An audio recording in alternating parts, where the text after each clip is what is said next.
Kamera ready, sound ready, 3, 2, 1, action. Assalamualaikum warahmatullahi wabarakatuh. Waalaikumsalam warahmatullahi wabarakatuh. Selamat pagi dan terima kasih atas kehadiran Bapak Ibu pada hari ini. Perkenalkan, saya Fatimah Zahra, mediator yang ditunjuk oleh Pengadilan Agama untuk memimpin jalannya proses mediasi dalam perkara cerai gugat antara saudari Tania Putri Malani selaku penggugat dan saudara Wanda Nabila selaku tergugat. Baik, sebelum kita mulai, saya ingin menjelaskan terlebih dahulu bahwa mediasi ini merupakan bagian dari proses peradilan yang wajib ditempuh sebelum pemeriksaan pokok perkara dilakukan oleh majelis hakim. Tujuannya untuk memberikan kesempatan kepada para pihak agar dapat menyelesaikan permasalahan secara damai, kekeluargaan, dan tanpa tekanan dari pihak manapun.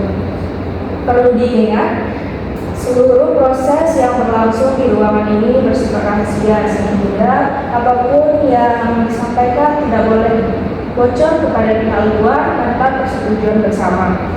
Selain itu, mediator bersikap netral dan tidak berpihak pada salah satu pihak. Saya berharap baik penggugat maupun tergugat dapat menyampaikan pandangan masing-masing dengan tenang, jujur, dan saling menghormati. Tujuan utama kita di sini bukan untuk mencari siapa yang salah atau benar, tetapi mencari solusi terbaik bagi kedua belah pihak.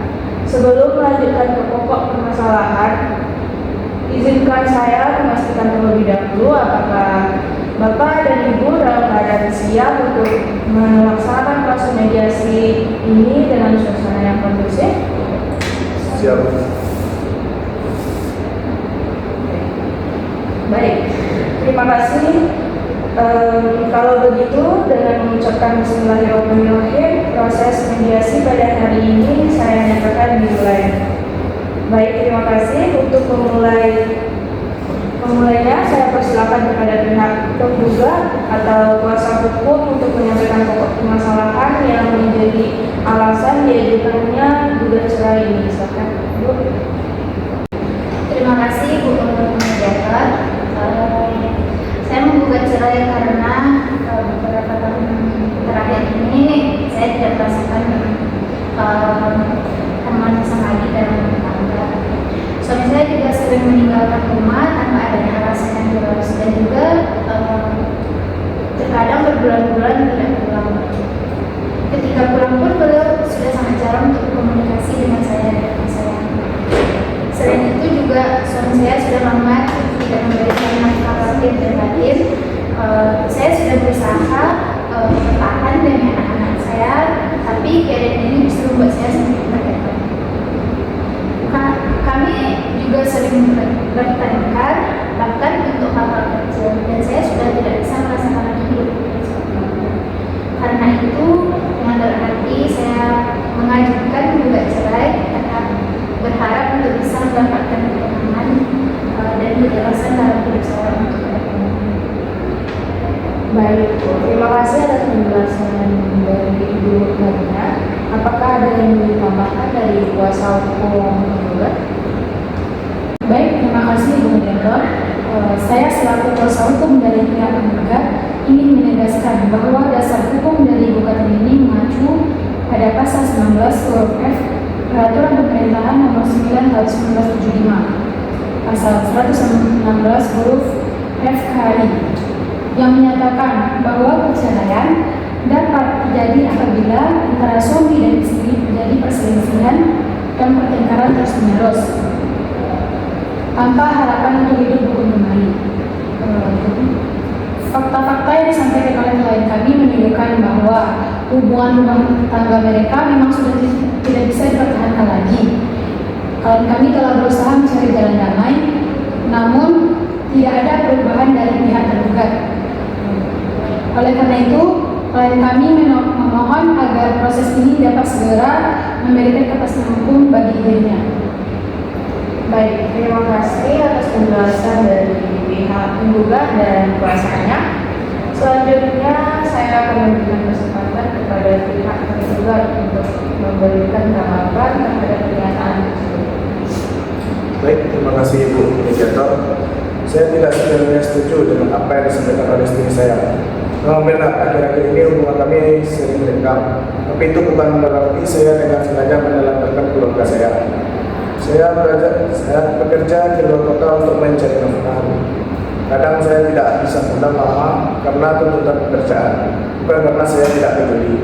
Soal nafkah, memang saya akui akhir-akhir ini keuangan saya sedang sulit.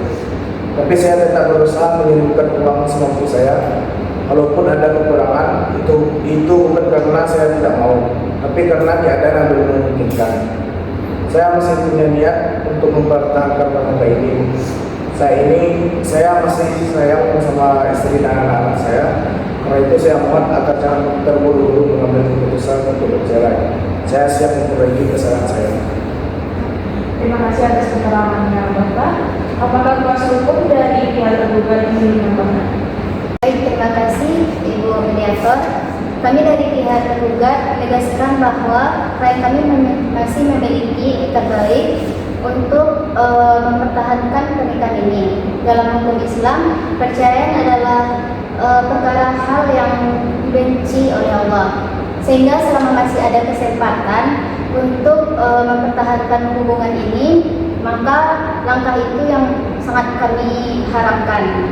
Dan kami juga bermohon kepada Ibu Mediator agar proses mediasi ini bukan hanya sekedar formalitas, tapi memang untuk mencari titik temu.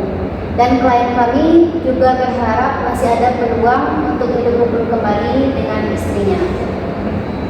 Baik, terima kasih atas penjelasan dari kedua pihak dan keterbukaannya. Saya memahami bahwa dalam rumah tangga perbedaan perselisihan itu adalah hal yang wajar. Namun yang terpenting adalah bagaimana kita menyikapi perbedaan itu dengan kepala dingin dan niat yang baik untuk memperbaikinya. Dari apa yang telah disampaikan tadi, saya melihat bahwa pihak tergugat merasa sudah sangat lelah dan kecewa karena merasa tidak mendapatkan perhatian dan nafkah lahir batin. Sementara dari sisi pihak tergugat mengakui adanya kekurangan, tetapi masih memiliki niat untuk memperbaiki hubungan dan mempertahankan rumah tangga. Baik, sebelum kita mengambil keputusan lebih jauh, saya ingin mengajak Bapak dan Ibu untuk merenung sejenak. Pernikahan bukan hanya soal dua individu, tetapi juga menyangkut keluarga dan terutama anak-anak yang mungkin akan sangat merasakan dampaknya dari perceraian yang benar-benar terjadi. Saya ingin bertanya kepada Ibu Tania, apakah masih ada sedikit saja keinginan untuk memberikan kesempatan kepada Bapak untuk berubah dan memperbaiki hubungan ini? Terus terang saja, saya sudah sangat lelah. Tapi kalau memang suami saya sungguh-sungguh ingin berubah, saya masih bisa menerima. Asalkan memang ada bukti yang nyata, bukan lagi janji-janji yang Baik, itu sudah merupakan langkah yang sangat baik, Ibu. Sementara kepada Bapak, apakah Bapak siap untuk benar-benar berubah dan membuktikan kesungguhan Bapak dalam mempertahankan rumah tangga ini? Insya Allah Bu, saya siap. Saya sadar dengan banyaknya kesalahan saya dan saya ingin memperbaiki semuanya mulai dari sekarang. Alhamdulillah, ini kabar baik. Jadi mari kita jadikan ruangan mediasi ini sebagai titik awal untuk memperbaiki hubungan. Saya sarankan agar Bapak dan Ibu sepakat untuk memberi waktu 3 bulan ke depan guna memperbaiki komunikasi, memenuhi kewajiban nafkah, dan berusaha kembali hidup rukun. Jika dalam waktu itu keadaan membaik, gugatan bisa dicabut. Tetapi jika tidak ada perubahan, maka proses hukum akan dilanjutkan sesuai ketentuan. Bagaimana? Apakah kedua belah pihak menerima sarannya? Baik. Jadi hari ini mediasi dinyatakan berhasil sementara. dengan kesepakatan untuk melakukan upaya rujuk dan memperbaiki hubungan selama 3 bulan ke depan. Saya ucapkan terima kasih atas sikap terbuka dan niat baik dari kedua belah pihak. Semoga Allah memberikan jalan terbaik bagi keluarga Bapak